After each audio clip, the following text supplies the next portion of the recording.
Dahil pumalo na po sa halos 20 individual. Yun pong naitalang nasawi matapos nga po itong pagtama ng 6.9 na magnitude dyan po sa Cebu. At meron din pong ilang establishmento ang gumuho na. Kaugnay yan, kumuha po tayo ng update sa pag-uulat ng Bombo Radio Cebu. Libo-libong tao ang nagkagulo sa buong Cebu matapos tumama ang malakas na 6.9 magnitude na lindol alas 9:59 ng gabi noong araw ng Martes, Setyembre 30, 2025. Kabilang sa mga napinsala ang gumuhong Archdiocesan Shrine of Santa Rosa de Lima sa Daan, Bantayan, Cebu at nasira ang ilang bahagi ng simbahan. Samantalang sa Bugao City, Northern Cebu, kung saan ang sentro ng lindol, isang sikat na fast food chain ang napinsala ang istruktura kadahilan ng hindi ito ligtas na papasukan ng mga tao at nakaranas at nakasaksi rin ang mga motorista ng mga malalaking bitak sa mga kalsada. Samantala, pansamantalang nagtipon din sa labas ang mga pasyente at ilang mga medical staff ng Cebu City Medical Center sa downtown Cebu City matapos sa malagim na lindol kung saan 3 katao ang kumpirmadong nasugatan. Naglabas din ng pahayag si Cebu City Mayor Nestor Archival Sr. na humihimok sa publiko na manatiling kalmado sa sitwasyon kahit na may inaasahan pa ring aftershocks.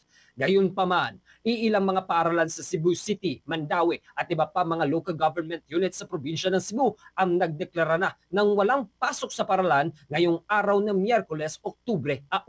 Samantala, sa eksklusibong panayam ng Bombo Radio Cebu News Team kang Joel Erastrain, ang Regional Director ng Office of the Civil Defense Central Visayas, sinabi nito na ang northern part ng Cebu ang pinaka-naapektuhan ng lindol. Ngunit wala pa rin silang maibibigay na insaktong datos sa mga nasawi o mga nasugatan, lalo na sa pagtaas ng magnitude ng lindol mula sa dating 6.5 na ngayon ay naideklarang 6.9 magnitude. Yes, sir. Ang unang-una po lumabas na earthquake information was 6.5 po ang 6.5 po ang lindol, no? And then it was upgraded a few minutes after to 6.9. Ang 6.9 is napakalakas po na lindol yan. In fact, ramdam po natin yan dito sa Lapu-Lapu.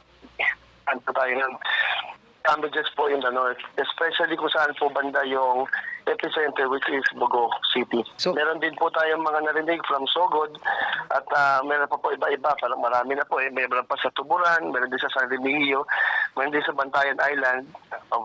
Northern part of Cebu po, the province of Cebu. Sa ngayon po, ang ang mode po natin ngayon is search and rescue, no? Lalo na may mga balita po tayong mga naipit.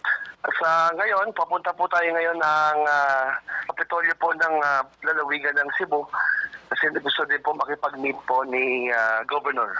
As to the numbers, wala pang exact, pero may mga alam po natin nasaktan. Kung sa fatalities, wala pa tayong exact na data. Ang una po nating pinadeploy ngayon is the DPWH for the for the clearing of the roads kasi may mga balitang mga sirang mga kalye.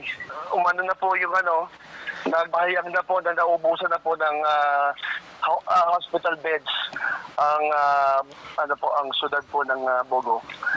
At nagtawag na po tayo ng national at saka humingi na tayo ng tulong from the Secretary of National Defense and also doon sa ating Secretary of Health.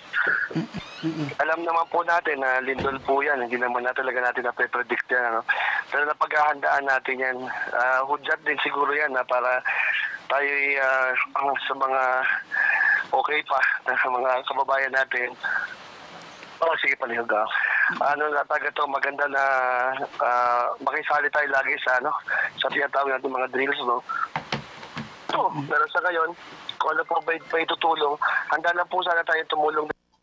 Ating napakinggan si Joel Erastrain, ang Regional Director ng Office of the Civil Defense Central Visayas. Sa kabilang banda naman, as of 2 a.m. ngayong araw, kinumpirma ng Bugao City Government ang 9 na mga matatanda at 4 na mga bata ang patay, habang 4 rin na individual ang namatay sa San Remigio, Northern Cebu, ayon mismo sa Cebu Provincial Capital Public Information Office. Patuloy ang isinasagawang search and rescue operations ng mga otoridad.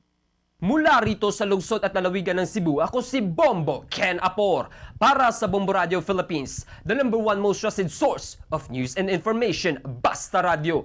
Bombo! For the most trusted source of news and information, visit our website at www.bomboradio.com. Follow us on Bombo Radio mobile app, Facebook, YouTube, TikTok, and X, formerly Twitter.